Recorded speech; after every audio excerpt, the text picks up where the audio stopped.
मजदूर बाप का बेटा बना बड़ा अफसर। गांव वालों की आंखें भर आई। पूरा गांव तालियां बजा रहा था।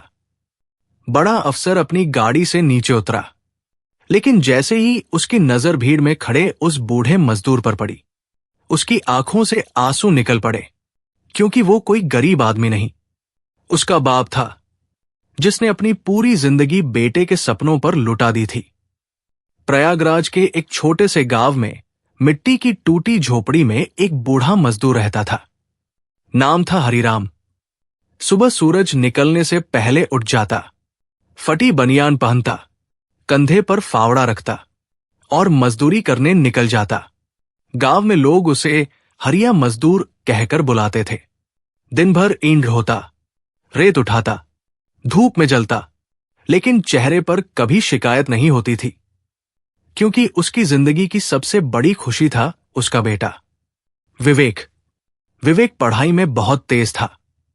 सरकारी स्कूल में पढ़ता था, लेकिन पूरे जिले में सबसे ज्यादा नंबर लाता था।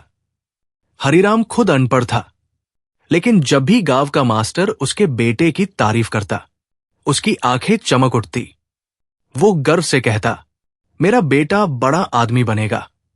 रात को मजदूरी से लौटकर हरिराम थका हुआ घर आता, पैरों में मिट्टी, कपड़ों में पसीना, लेकिन जैसे ही वो देखता कि उसका बेटा लालटेन की रोशनी में पड़ रहा है, उसकी सारी थकान खत्म हो जाती। वो चुपचाप बेटे के पास बैठ जाता। एक रात उसने देखा, विवेक भूखा बैठा पड़ रहा था। हरिराम ने पूछा, बेटा खाना नहीं खाया? विवेक मुस्कुराया, पहले आप खाओ बाबा। हरिराम समझ गया, घर में सिर्फ एक ही रोटी बची थी। उसने झूठ बोला, मैं बाहर खा चुका हूं, और वो आखिरी रोटी बेटे की तरफ बढ़ा दी। विवेक की आंखें भर आई। बाबा, एक दिन मैं आपको इतना बड़ा घर दूंगा कि आपको कभी मजदूरी नहीं करनी पड़ेगी। हरिराम हंस पड़ा, मुझे घर नहीं चाहिए बेटा, बस तू बड़ा आदमी बन जा। समय गुजरता गया। विवेक ने इंटर में पूरे जिले में टॉप किया। पूरा गांव खुश था। स्कूल में मिठाइयां बंटी। मास्टर जी खुद हरिराम की झोपड़ी में आए। उन्होंने कहा, हरिराम, तुम्हारा बेटा बहुत आगे जाएगा। हरिराम की आंखों में आंसू आ गए। उस दिन पहली बार उसने मंदिर जाकर भगवान के सामने हाथ जोड़े। भगवान, मेरे बेटे का सपना पूरा कर देना। लेकिन खुशी ज्यादा दिनों तक नहीं रही। कॉलेज की फीस बहुत ज्यादा थी। हरिराम के पास पैसे नहीं थे। उस रात वो पूरी रात सो नहीं पाया। बार बार बेटे की मार्कशीट देखता रहा। सुबह होते ही उसने गांव के साहूकार के घर जाने का फैसला किया। साहूकार ने उसकी बात सुनी, फिर हंसने लगा। हरिराम, तू मजदूर आदमी, तेरा बेटा अफसर बनेगा। आसपास बैठे लोग भी हंसने लगे। हरिराम की आंखें झुक गई, लेकिन उसने हाथ जोड़ लिए। मालिक, बस बेटे की पढ़ाई के लिए पैसे दे दो। साहूकार बोला, जमीन गिरवी रखनी पड़ेगी। हरिराम कुछ देर चुप रहा, फिर धीरे से बोला, ठीक है। वो उसकी आखिरी जमीन थी, जिस पर उसकी टूटी झोपड़ी खड़ी थी। जब विवेक को पता चला, उसकी आंखों से आंसू निकल पड़े। बाबा, मेरे लिए सब मत बेचो। हरिराम मुस्कुराया, बेटा, बाप अपनी औलाद के लिए ही जीता है। कुछ दिनों बाद विवेक शहर चला गया। बस स्टैंड पर हरिराम उसे छोड़ने आया। पुराना बैग, आंखों में सपने और दिल में डर। बस चलने लगी। विवेक ने खिड़की से बाहर देखा। हरिराम मुस्कुरा रहा था, लेकिन उसकी आंखों में आंसू थे। विवेक खुद को रोक नहीं पाया। वो दौड़कर नीचे उतरा और बाप से लिपट गया। बाबा, मैं आपको कभी अकेला नहीं छोड़ूंगा। हरिराम ने बेटे के सिर पर हाथ रखा। जा बेटा, अब तेरी मंजिल तेरा इंतजार कर रही है। बस दूर निकल गई।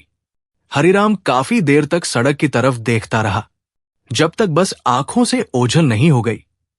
शहर जाकर विवेक ने दिन रात मेहनत शुरू कर दी। छोटा कमरा, कम खाना, लेकिन बड़ा सपना। हरिराम हर महीने मजदूरी करके पैसे भेजता। खुद फटे कपड़े पहनता, लेकिन बेटे की फीस कभी रुकने नहीं देता। गांव वाले कहते, हरिया पागल हो गया है, लेकिन हरिराम सिर्फ मुस्कुरा देता। एक दिन गांव में खबर आई, विवेक ने बड़ी अफसर की परीक्षा पास कर ली। पूरा गांव खुशी से झूम उठा, ढोल बजने लगे। लोग हरिराम की झोपड़ी के बाहर जमा हो गए। हरिराम की आंखों से आंसू बह रहे थे। वो आसमान की तरफ देखकर सिर्फ इतना बोला, भगवान, आज मेरी मजदूरी सफल हो गई। विवेक के अफसर बनने की खबर पूरे गांव में फैल चुकी थी। हर गली में बस उसी की चर्चा थी। हरिया मजदूर का बेटा बड़ा अफसर बन गया। गांव वाले गर्व से कहते, उधर हरिराम आज भी पहले की तरह मजदूरी पर जा रहा था। फर्क सिर्फ इतना था, अब लोग उसे मजदूर नहीं, अफसर का बाप कहकर बुलाने लगे थे। लेकिन हरिराम वैसा ही था। सादा कपड़े, पुरानी चप्पल, वही टूटी झोपड़ी। कुछ दिनों बाद खबर आई, विवेक पहली बार गांव लौट रहा है। पूरा गांव तैयारी में लग गया। स्कूल सजाया गया, मंच लगाया गया, नेताओं को बुलाया गया। गांव के बच्चे हाथों में फूल लेकर खड़े थे। हर कोई उस पल का इंतजार कर रहा था। उधर हरिराम सुबह से बेचैन था। उसने पुरानी संदूक खोली, उसमें से एक साफ कुर्ता निकाला, वही कुर्ता जो उसने कई साल पहले विवेक के स्कूल के कार्यक्रम में पहना था। उसने कपड़े झाड़े और धीरे से मुस्कुराया, आज मेरा बेटा आएगा। उसकी आंखें चमक रही थी। दोपहर होते होते गांव में बड़ी बड़ी गाड़ियां आ गई। सायरन बजने लगे।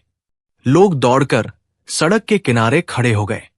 काली चमचमाती गाड़ी से विवेक उतरा। सूट बूट, काला चश्मा, चारों तरफ पुलिस वाले। पूरा गांव तालियां बजाने लगा। विवेक बाबू की जय। बच्चे फूल बरसाने लगे। मंच पर नेताओं ने भाषण शुरू कर दिए। लेकिन उसी भीड़ में एक बूढ़ा आदमी चुपचाप पीछे खड़ा था। हरिराम। उसकी आंखें बस अपने बेटे को देख रही थी। मंच से बार बार कहा जा रहा था, आज गांव का बेटा पूरे जिले का नाम रोशन करके आया है। विवेक मुस्कुरा रहा था, लेकिन उसकी नजर अचानक भीड़ में खड़े उस बूढ़े आदमी पर पड़ी। फटे कुर्ते, कमजोर शरीर, आंखों में प्यार। हरिराम। कुछ पल के लिए विवेक की मुस्कान रुक गई। उसकी आंखों में बचपन घूम गया। बाप बारिश में भीगकर मजदूरी कर रहा है, बेटे के लिए दूध ला रहा है, आखिरी रोटी बेटे को खिला रहा है, बस स्टैंड पर रोते हुए विदा कर रहा है। विवेक की आंखें भर आई। तभी मंच पर बैठे नेता ने हंसते हुए कहा, हरिराम काका, अब तो आपकी गरीबी खत्म हो गई। पूरा मंच हंस पड़ा। कुछ लोग तालियां बजाने लगे। हरिराम भी हल्का सा मुस्कुरा दिया। लेकिन विवेक के चेहरे का रंग बदल गया। उसे पहली बार एहसास हुआ, जिस आदमी ने उसे यहां तक पहुंचाया, वो आज भी उसी हालत में खड़ा है। कार्यक्रम खत्म हुआ। लोग विवेक के साथ फोटो खिंचवा रहे थे, लेकिन हरिराम चुपचाप भीड़ से निकल गया। वो नहीं चाहता था कि उसका बेटा उसे इस हालत में देखे। शाम को विवेक सरकारी गेस्ट हाउस पहुंचा, लेकिन उसका मन बेचैन था। उसे बार बार बाप का चेहरा याद आ रहा था। उसने अपने पुराने दोस्त से पूछा, बाबा अब भी मजदूरी करते हैं? दोस्त चुप हो गया। फिर धीरे से बोला, तेरी पढ़ाई के लिए उन्होंने सब बेच दिया, यहां तक कि झोपड़ी वाली जमीन भी। विवेक सन्न रह गया। क्या? दोस्त की आंखें भर आई। तेरे शहर जाने के बाद कई रात उन्होंने भूखे रहकर काटी, लेकिन कभी तुझे बताया नहीं। विवेक के हाथ कांपने लगे। उस रात विवेक सो नहीं पाया। सुबह होते ही वो अपने पुराने घर की तरफ भागा, लेकिन वहां पहुंचकर उसके कदम रुक गए। झोपड़ी आधी टूट चुकी थी, छत टपक रही थी। अंदर हरिराम खांसते हुए बैठा था। पास में दवाइयां पड़ी थी। विवेक की आंखों से आंसू निकल पड़े। बाबा। हरिराम चौंक गया, फिर मुस्कुराया। अरे, बड़ा अफसर सुबह सुबह यहां कैसे? विवेक खुद को रोक नहीं पाया। वो बाप के पैरों में गिर पड़ा। मुझे माफ कर दो बाबा, मैं आपकी गरीबी नहीं देख पाया। हरिराम घबरा गया। उसने तुरंत बेटे को उठाया। अरे पगले, बाप बेटे से माफी नहीं सुनता। विवेक फूट फूट कर रोने लगा।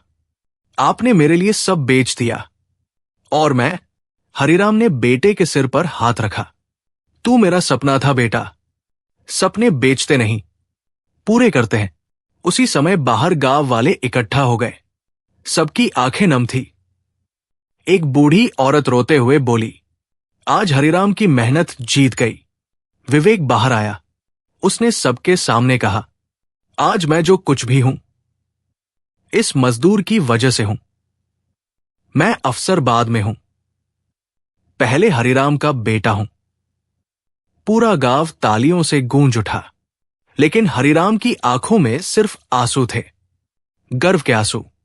कुछ दिनों बाद विवेक ने गांव में नया पक्का घर बनवाया, लेकिन हरिराम अब भी सुबह जल्दी उठ जाता। एक दिन विवेक ने पूछा, बाबा, अभी इतनी सुबह क्यों उठते हो? हरिराम मुस्कुराया, आदत है बेटा, मजदूर हूं ना। दोनों हंस पड़े, लेकिन विवेक की आंखें फिर भर आई। उस दिन गांव वालों ने पहली बार देखा, एक बड़ा अफसर अपने बूढ़े मजदूर बाप के पैरों के पास बैठकर खाना खा रहा था।